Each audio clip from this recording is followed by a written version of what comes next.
A'udzubillahiminasyaitonirrajim. Bismillahirrahmanirrahim. Kuliah versus modal. Wah, hebat sekali ya.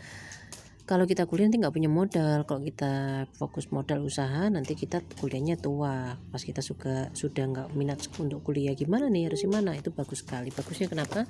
Karena kita berarti punya perspektif untuk menjadi pengusaha. Itu hebat sekali. Sementara sebagian kecil saja yang seperti itu, berarti sebagian besar berpikir untuk menjadi pegawai. Nah, untuk memutuskan hal ini tidak perlu khawatir. Kenapa? Kalau kita memutuskan untuk jadi pengusaha, itu banyak hal yang dibutuhkan ya.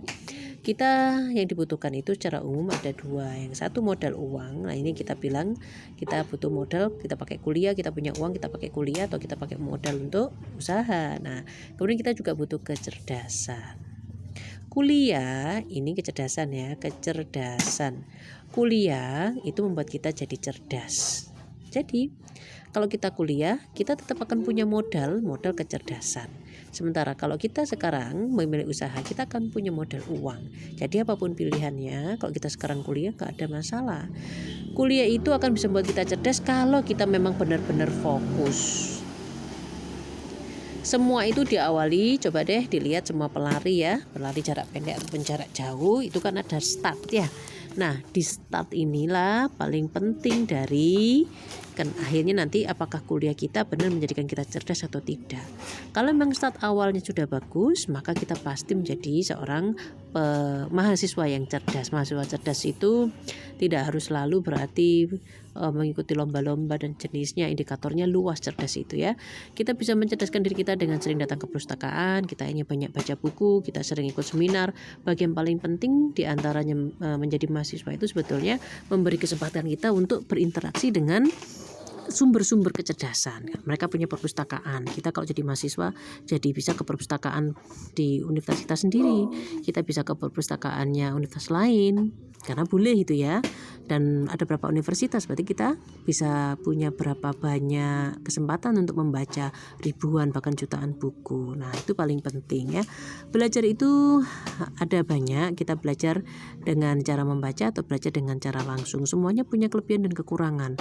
Kalau kita kuliah, kita menjadi cerdas, memang kita masih akhirnya cerdas secara apa? Kita cerdas secara kalkulatif atau secara teoritis ya. Itu kan tidak lebih dari yang kita ucapkan itu hasil dari kita membaca. Oke, tidak apa-apa. Kemudian kalau kita punya modal uang, berarti kita punya pengalaman real di sana ya. Tapi kita akhirnya tidak terstruktur. Nah, di sana kita butuh struktur. Jadi dua-duanya saling melengkapi. Tidak ada yang salah. Kita butuh teori, kemudian kita butuh realita. Realita butuh teori, teori butuh realita. Kalau kita nggak punya realita, ya itu hanya omong kosong. Kalau kita itu teori tapi kalau kita itu real tapi kita tidak punya teori, ya kita ini jadi orang yang tidak puas dengan hidupnya. Kenapa? Karena kecerdasan itu satu kebutuhan hidup, termasuk kebutuhan pokok ya, seperti makan. Kalau kita nggak mengaktualisasi diri kita, ya kita akan, kalau masih muda mungkin nggak kerasa, tapi nanti sering kita tambah tua, kita sangat butuh mengaktualisasi diri. Jadi nggak ada masalah. Ketika kita belajar menjadi pengusaha, kita punya uang ya, tapi kita di situ butuh pengalaman kan. Uang ini mau dipakai modal apa? Oh, mau bisnis kontraktor misalnya. Apa yang dibutuhkan di bisnis kontraktor ini? Oh, kita butuh selain modal uang, kita butuh jaringan, kita butuh koneksi. Kemudian setelah kita butuh koneksi, kita sudah kumpul di sana, ternyata mereka sudah senior-senior, kita bisa ngomong apa? Nah, di antara gitu. Terus kita masih harus belajar lagi. Oh, ternyata teknik bicaranya seperti ini. Ngadepi orang tua-tua itu begini. Oh, ngadepi ini begini. Nah, dan sebagainya. Itu banyak yang kita pelajari, Mas Ian. Begitu juga kita mungkin ketika sudah kuliah itu bagus loh, sangat bagus membuat kita disiplin cara berpikir, dan kedisiplinan itu bagian dari kesuksesan yang paling penting. Tanpa kedisiplinan apapun itu tidak bisa membuat kita sukses.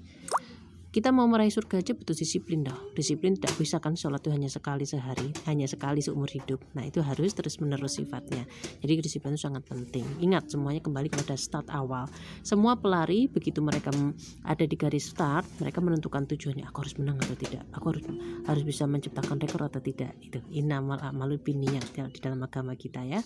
Jadi niat itu ada menentukan segalanya. Dia seperti payung besar yang akan melindungi kita, yang membawa kita kembali kepada apa yang menjadi tujuan kita.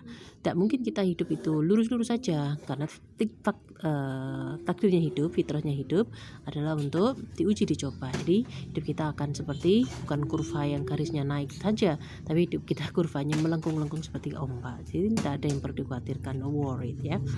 Di sini pentingnya kita harus membicarakan diri kita sendiri. Start awal, apa sih yang kita inginkan? Mau kuliah, mau modal, mau enggak kuliah, untuk usaha, dua-duanya ini kita butuhkan ya.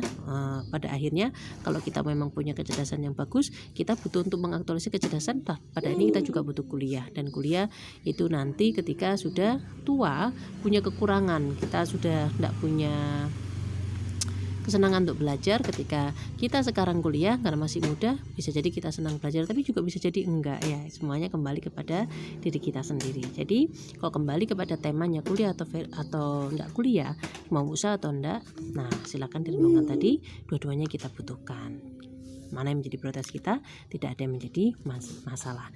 Dalam kehidupan manusia itu tidak akan pernah bisa dengan pasti memilih, selalu akan melakukan dirinya sendiri. Karena itu di dalam Al-Quran, di dalam agama kita dikatakan fa idza azamta fatawakal 'ala Allah. Kalau kamu sudah bertekad, maka bertawakallah.